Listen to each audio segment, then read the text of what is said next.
Conferenza stampa oggi per fare il consuntivo del Festival del Mandorlo in Fiore,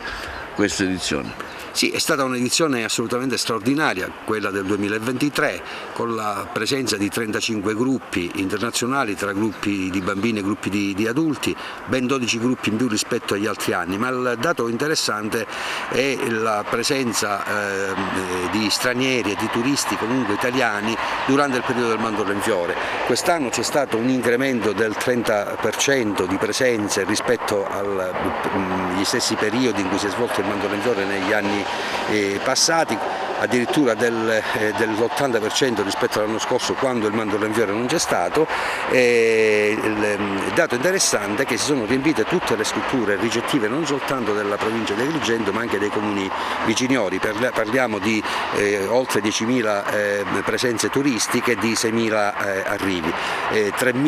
quasi 3.500 presenze in più rispetto all'ultima edizione del Mandorlo in Fiore che si è fatta nel 2019. Sono risultati che fanno ben sperare per il futuro. L'avere cambiato la formula e quindi aver organizzato una grande sfilata la prima domenica e la seconda domenica e aver spostato la fiaccolata dal mercoledì al venerdì ha consentito a molta gente di permanere qualche giorno in più ad Agrigento, ma non hanno lavorato soltanto gli albergatori, i titolari di B&B, ma hanno lavorato anche i ristoratori e tutte le persone che comunque hanno delle attività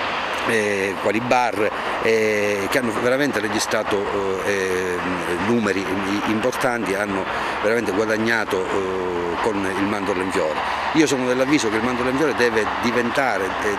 sempre di più un'occasione di crescita, non soltanto sul piano della promozione della città, ma soprattutto deve diventare una grande occasione per la crescita economica della città. Avete tagliato sostanzialmente le spese per la promozione, nessuna diretta televisiva come negli anni si è sempre fatto, un handicap gravissimo per le tante sollecitazioni che sono state fatte alle emittenti locali, ai siti web, insomma come mai la mannaia solo sulle emittenti televisive? Ma purtroppo quest'anno ci sono stati dei tagli e ciononostante siamo riusciti comunque a garantire una edizione forse la più imponente del Mandorlo in Fiore di tutti i tempi. Il fatto che non si sia potuta realizzare la diretta dal Tempio è un fatto che ha penalizzato parecchia gente che magari non poteva accedere alla Valle dei Templi e quindi poteva vedersi lo spettacolo comodamente da casa. È un gap che bisogna colmare e credo che l'amministrazione comunale lavorerà per il prossimo anno per evitare che ciò accada. Per quanto riguarda il Mandorlo in Fiore abbiamo superato le aspettative, siamo usciti da 3 anni di Covid, eravamo anche noi non tanto convinti di poter affrontare questa grande battaglia. Fino agli ultimi giorni si è lavorato tanto per l'organizzazione, siamo riusciti a vincere le difficoltà e penso che il risultato sia stato ottimo per la nostra Agrigento. Sì, c'era il 30% più di presenze, ma c'era anche molta qualità sia nei gruppi che sono venuti qui ad Agrigento, ma anche in qualche manifestazione collaterale e anche nell'organizzazione. Quali sono i primi passaggi che si stanno realizzando in vista di Capitale della Cultura? Adesso è un po' prematuro parlarne, però sto cercando di realizzare la struttura, una struttura che avrà una sua organizzazione ben precisa, un suo CDA, e sto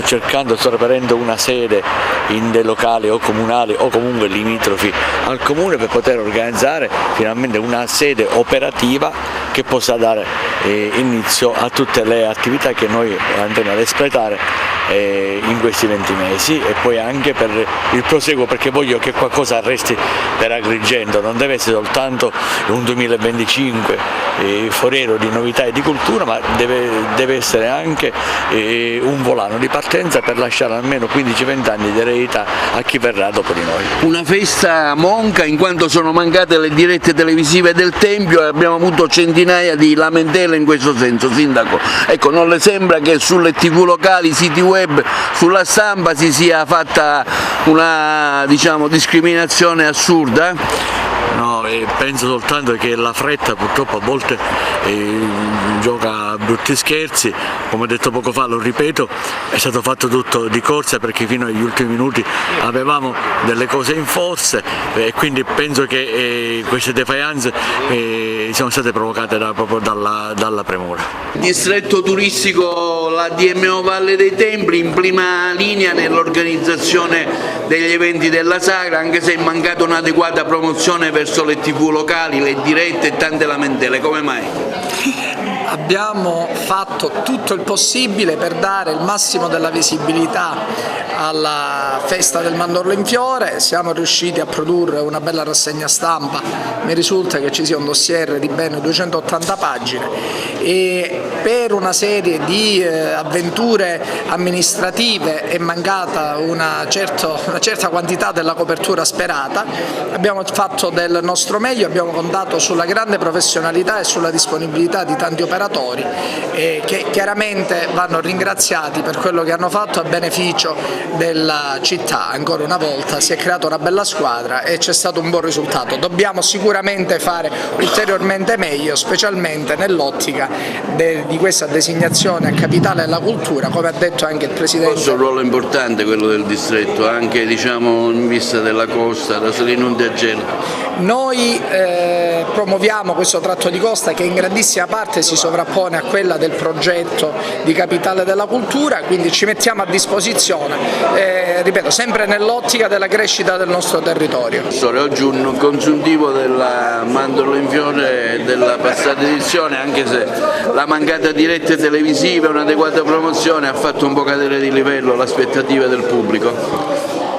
Beh, la mancata promozione relativamente perché il Mandorlo in Fiore quest'anno è stato presentato anche alla BIT di Milano, considerato il lavoro straordinario svolto dall'amministrazione e poi con collaborazione del Comune, del Parco Archeologico Valle dei Templi e di altri soggetti quali la DMO, la Fondazione Teatro Pirandello, abbiamo fatto qualcosa di straordinario perché non è scontato tutto quello che viene fatto, perché non è semplice, ci sono tante criticità, tante difficoltà e l'amministrazione quest'anno con un grande senso di responsabilità ha voluto caricare a se stessa, insomma, come organizzazione. Quindi certo la diretta è stata un attimino una cosa non aspettata, è stata una piccola grande diciamo defiance, se così possiamo dirla, però recupereremo sicuramente. Adesso siamo già al lavoro, oggi parleremo dei numeri del Mandorlo in Fiore, quindi parleremo delle presenze in teatro, il Pala Congressi, delle presenze turistiche in città, parleremo della grande affluenza che c'è stata sia nella prima che nella seconda domenica della sfilata. Ricordiamo che quest'anno c'è stata la novità della prima sfilata, la prima domenica già con i gruppi, quindi parleremo proprio dei numeri e parleremo di futuro, parleremo delle prossime attività anche in previsione del prossimo Mandorlo in Fiore. Il parco è stato determinante affinché la festa si è potuta fare, vero dottore Cerrato? Non lo so, però so solo che abbiamo in un tempo molto ristretto sulla base della individuazione delle somme da destinare che il Consiglio del Parco ha destinato, noi in tempo ristretto siamo riusciti a fare evidenza pubblica per l'accoglienza, lo abbiamo fatto devo dire in breve tempo e poi abbiamo messo a disposizione i luoghi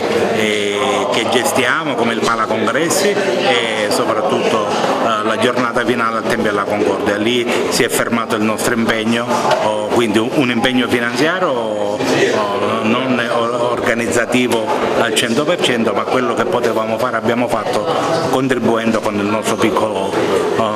spazio a dare continuità a una festa che si era fermata per la pandemia e che è stata ripresa proprio quest'anno.